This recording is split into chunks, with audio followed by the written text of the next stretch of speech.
So, I said this is AK Chris F YouTube channel.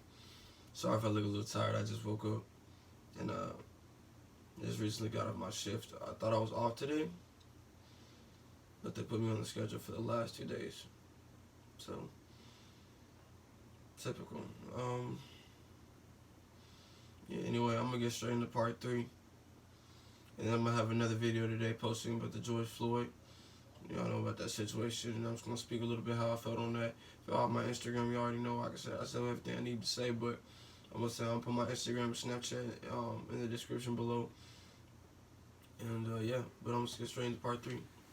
So last time we were talking about how I was in the car and I was basically driving off, and as like I said, a lot of spirits I feel like that was following me in the rearview mirror, and my heart was pounding, and things were getting worse and worse and worse.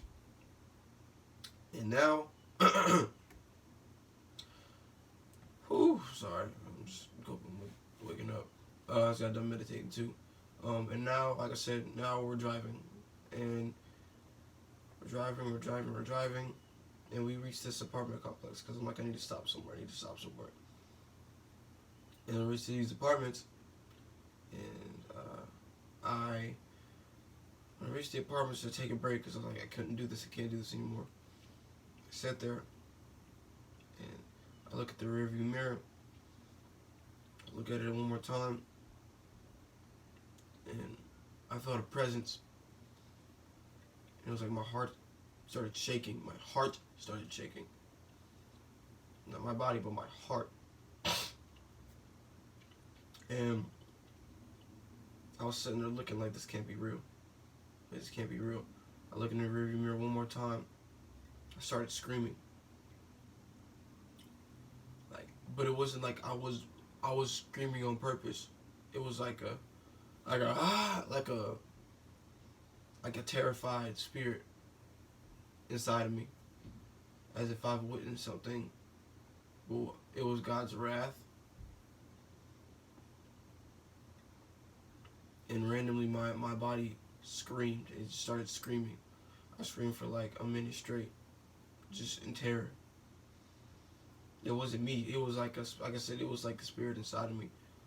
Like nothing made, like I didn't see anything, but I felt a terror inside of my heart. And I started screaming. I'm holding my face like this, like like just. It was terrible, man. And then I get out the car. I'm like, I need to get out the car. Get on my knees, and I start praying. And I look at the tree, and God was saying like, go to the tree. I was like a tree. I was like, dog, what? I was like a tree, like. And he was like, and he was saying, go touch it. So I was like, it's a tree, but. And then next thing you know, I hear a voice. Once I get to the tree, I'm like, oh, told me somebody heard me scream. He said, go to the voice. I was like, wow, this is a lot of directions, but I mean, hey, after what I just experienced, I'm not finna play with you. Excuse me, I need some tissue. Oh my Lord, my nose is running like crazy, dog. Whew. Sorry, y'all, these allergies, man. They've been killing me. I just rain and then sun and rain and sun again really affected my body as well. Ooh, Texas bipolar. Okay, back to the story. So he said go to the voice, and I was like, okay. I go to the voice, and it was like a Muslim. It was a Muslim man, and he was sitting on the balcony. He was cussing somebody out extra hard. Like, I mean, every cuss word out of the dictionary. And I was like, oh, okay, oh, wow. And he was like, you better tell me the fucking answer. You better give me the fucking answer. I was like, I don't know who lied on him or cheated on him, but I pray that he doesn't kill him. I go to him, I asked. I was like, why am I here? And he was like, oh, are you okay? He was like, oh yeah, I'm sorry. Did I disturb you out of your sleep? I was like, no, you're good. And I asked the question, I was like, why am I here? And then the words spoke out of me. Like, I didn't do anything, but the words spoke out of me. God's coming to you soon. God will be in your life soon. He said, okay. I said, what the fuck did I just do? I'm looking around like, why did I just say that? Then I left back. I went back to the car, and I had a weird feeling.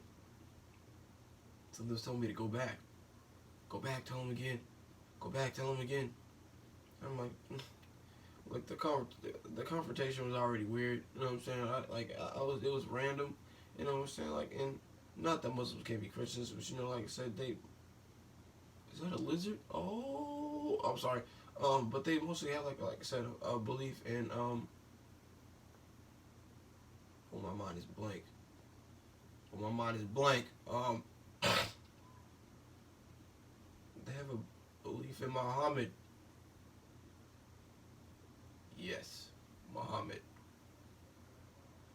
Was it Moses? You know what? Yeah. I'm sorry. Forgive me if you're Muslim, if you're watching this. Like I said, my mind is blank right now. But I have that belief in Muhammad, belief in Moses, stuff like that. Islamic. I think that's what it is. I don't know. I'll do my research on it. Let me stop talking about it because I'm probably offending somebody right now. And I have nothing against them. So, like I said, God was telling me to go back, and I was like, it's gonna be awkward. And then I was like, you know what? I'm gonna do a little drive by. Alright, excuse me. I was gonna do a little drive by, like a God's gonna come see you, and I was gonna take off because like I don't want to see my face.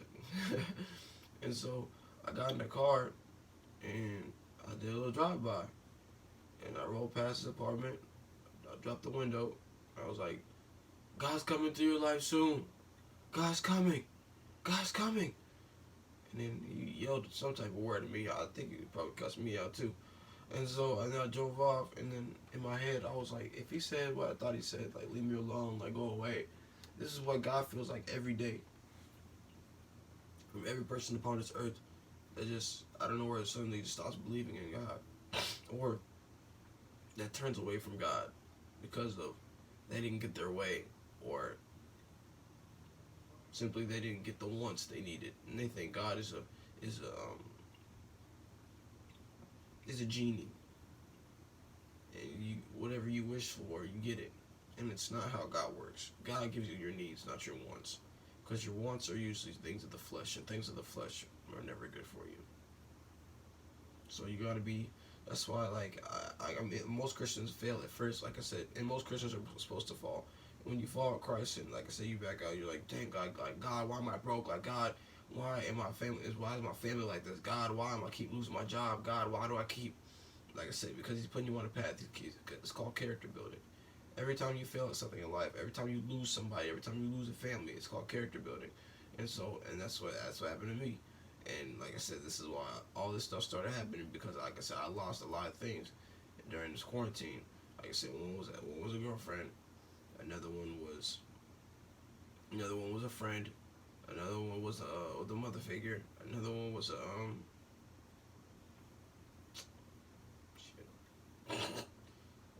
I know it was other couple people, but I mean they didn't really do anything for me. And then yeah, like and like I said, and it's not really a loss, but like it's just like it's a separation from a lot of people, and so it was different being alone, and so the feeling of loneliness is what really hurt. Like felt kind of hurtful for me, because it was like I don't like I usually around a lot of people. I don't like feeling alone.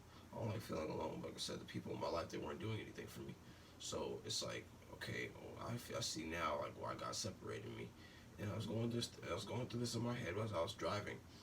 And once I finally get like halfway home, I go to the back of the car, and I was like, and I see these lights, the back tail lights of the car, and they were like red. They were red, of course, but it was like I was looking into eyes.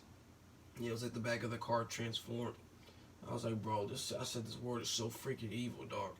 And I started talking about social media, and I went on a rant about like how evil the world is, and how, like I said, people feel like they need to use filters to be pretty, and women feel like they need makeup to be pretty, and the reason why they show views on Snapchat is so, like I said, to make people feel bad about themselves if they don't have enough of it, if they feel like it's a necessity, and all this stuff, man. And I was just, like I said, talking about the evils of the world, which is true. And like I said, I'm not making another video on that.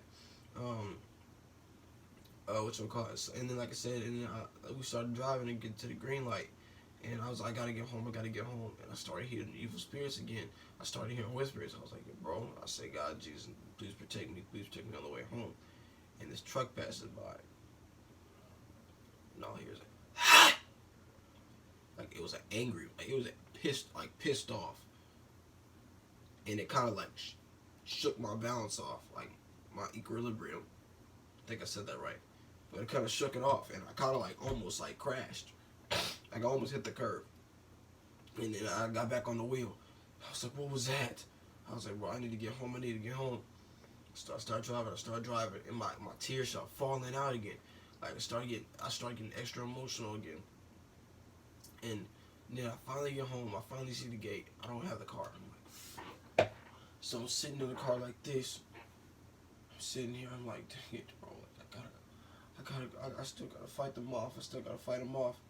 And I looked, and there was a door. It was a glass door. And through the glass door, I saw a white face. I was like, bro, you gotta be kidding me, bro. I was like, another one, nigga? Like I gotta fight another one? I gotta leave another one off, you know what I'm saying? And I was like, demon, be gone. And Jesus, like, leave. Like, I compel you back to the depths of hell. Leave me alone. You do not belong here. You do not belong. I was just saying it over and over again. And I was like, I hate you! And it was like a rage of anger I didn't even know I had. It just bursted out of me, and then it went away immediately. And like I said, this time I saw it. So that was worse. I was like, okay, this is about to get worse. And after that, I was sitting in my car, like, not really relaxing, but just laying back, like, all this is happening because I separated from God. That's what I was thinking in my head, constantly, 24/7. And then the gate finally opens. Someone opens the gate after I'm done taking my, like, I guess, little setback. And I go home, but before I get in the house, I'm like, there's probably demons in my house too. Because if there's been demons inside of me, there's probably demons in my house. If demons can go in church, they can go in houses for sure, no matter how many crosses we have in here, no matter how many Bible scriptures we have in this house. I go in my room and I feel 3 of them. I can't tell you why, I can't tell you how I know the number, but I felt 3 of them. So one of them I felt was staring at me, so I told him to get out. I said, you can leave. I said, bye. Another one was standing by the window. He was hovering over the bed every night. And so I was like, okay, so now that I can see your bullshit, you can definitely get out of this room too. And then before I started relaxing, there was one in the closet. Right as I was chilling, I saw one like looking at me through the closet. I opened the closet door and I feel, like I said, I feel my spirit shake again. I said, get out! And like I said, and it was so bad because I just got done talking to my mom about everything that happened. And I was telling her, like, Mom, like, I was winning through this like spiritual experience, and she's very heavy religious too, and she knows. I didn't think she was gonna believe me at first, but she knows about the spiritual world, the spiritual realm, the demons, and the evil of evil spirits. She was like, go to bed, and that's when I came in this room and I saw the 3 demons, like I said, saw the 3 spirits, and like I said, and I was yelling at all of them, and I was like, I hope my mom don't come in here and tell me to shut up, you know what I'm saying, because I'm disturbing the peace. But I had to get them out. They've been sleeping with me every night. I couldn't let it happen anymore. I can't let that hover over me anymore because it's rendering me from getting closer to God. And after that, I thought I was going to have a dream. I went to sleep, woke up, and it was like a relief. It just left my body. Like everything, the residents of evil, what is it called? The substance of evil has left it, like, just left this room and the house all together. Because I prayed before I came in here. And I just sat in the bed and I was like, I would never not believe in God again. I would never believe in God again. I would never not believe in God again. And I will spread his message from the day on. If I could tell y'all the heartache I felt for like these last 2 days,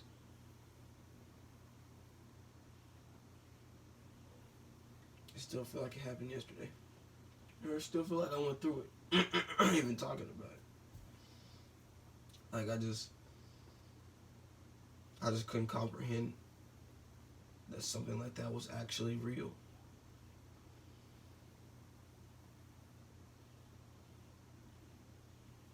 So from this day on, I never doubt God, and even if I do, it's foolish. That's how I know it's an evil spirit trying to get back into my head again. So that was guys. I was in the part 3. This was a short one, but essentially, when I thought the battle was over, I was still fighting, and I'm still fighting now. Even today, I was reading a story about the mind and how the mind can cure diseases if you believe in certain things, and and all types of stuff. And it was basically saying like, oh, if we can do this, why do we need God?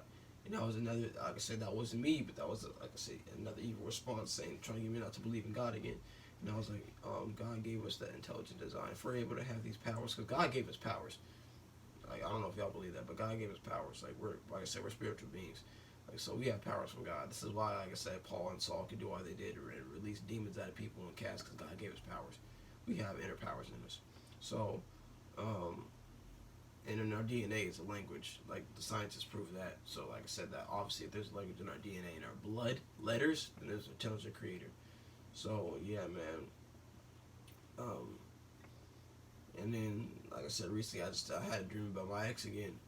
And, like I said, that was another way of trying to throw me off. So, you know, like I said, I'm still fighting with this now. Like I said, the battle's never over. Being a Christian is not easy. And if, like I said, people who are struggling to be a Christian, I'm going through the same boat as you. If you would like I said, leave a comment below and text me your Snapchat or like I said, DM me on Instagram. Like, please, because like I said, it's not fun going through it alone. Christians, like, God wants us to be together. Now, at first, I would say if I would try my hardest for you to try to solve this problem alone. You just talking to God, and you just, like I said, because if you can't help yourself, how do you expect me to help you? You know. But like I said, that's not always the case. You know, like I said, sometimes God sends people in our lives to help us. Like, sometimes we need people. You know, because God wants us to be gathered. That's why, like I said, people in a gathering are called church. You know what I'm saying? It's not just a building. It's a gathering of people and talking about one thing. So, yeah, man, this is part 3. Appreciate y'all for watching the video. I'm finna post a George Floyd after this. And, yeah, man, as I always say, like, comment, and subscribe. For sure.